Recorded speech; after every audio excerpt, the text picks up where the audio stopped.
घोटकी ज़िले में हलंदड़ क़बीलाई झेड़नि खे जल्द ख़त्म कराए कचे तोड़े पके जे इलाक़नि में अमन कराए वेंदो। घोटकी जी अवाम खे सिहत जूं बहितर सहूलतूं फराहम करे रहिया आहियूं।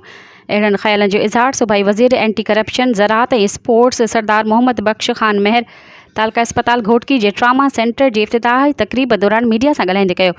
इन मौक़े ते deputy commissioner Ghotki doctor Syed Mohammad Ali, DHO Ghotki doctor Rao Aftab Ahmed, assistant commissioner Ghotki Amar Shakir Janjua, MS तालका अस्पताल डॉक्टर मोहम्मद हसन कोलाची ऐं ॿिया साणस गॾु हुआ। सूबाई वज़ीर मोहम्मद बख्श महर चयो त पुलिस जूं अमन अमान बहाल करण लाइ वॾियूं क़ुर्बानियूं आहिनि। कचे में धाड़िलनि ख़िलाफ़ ऑपरेशन वॾे पैमाने ते जारी आहे।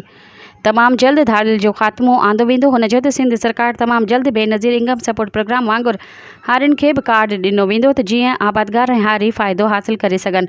हुन चयो त असांजो मक़सदु आहे त ज़राअत खे हथी वठायूं, छाकाणि त ज़राअत मज़बूत त मुल्क मज़बूत थींदो। सरदार मोहम्मद बख्श महर चयो त तालका अस्पताल समेत ॿियनि अस्पतालुनि में ट्रामा सेंटर समेत ॿियूं सहूलतूं ॾिनियूं वञनि पियूं ऐं जदीद मशीनरी हलाइण लाइ टेक्निकल अमलो पिणु मुक़ररु कयो वेंदो। मज़ीद ख़बरनि ऐं तफ़सीलात लाइ विज़िट कयो असांजी वेबसाइट www.awamiNewsHD.com ऐं ॾिसंदा रहो अवामी न्यूज़ HD।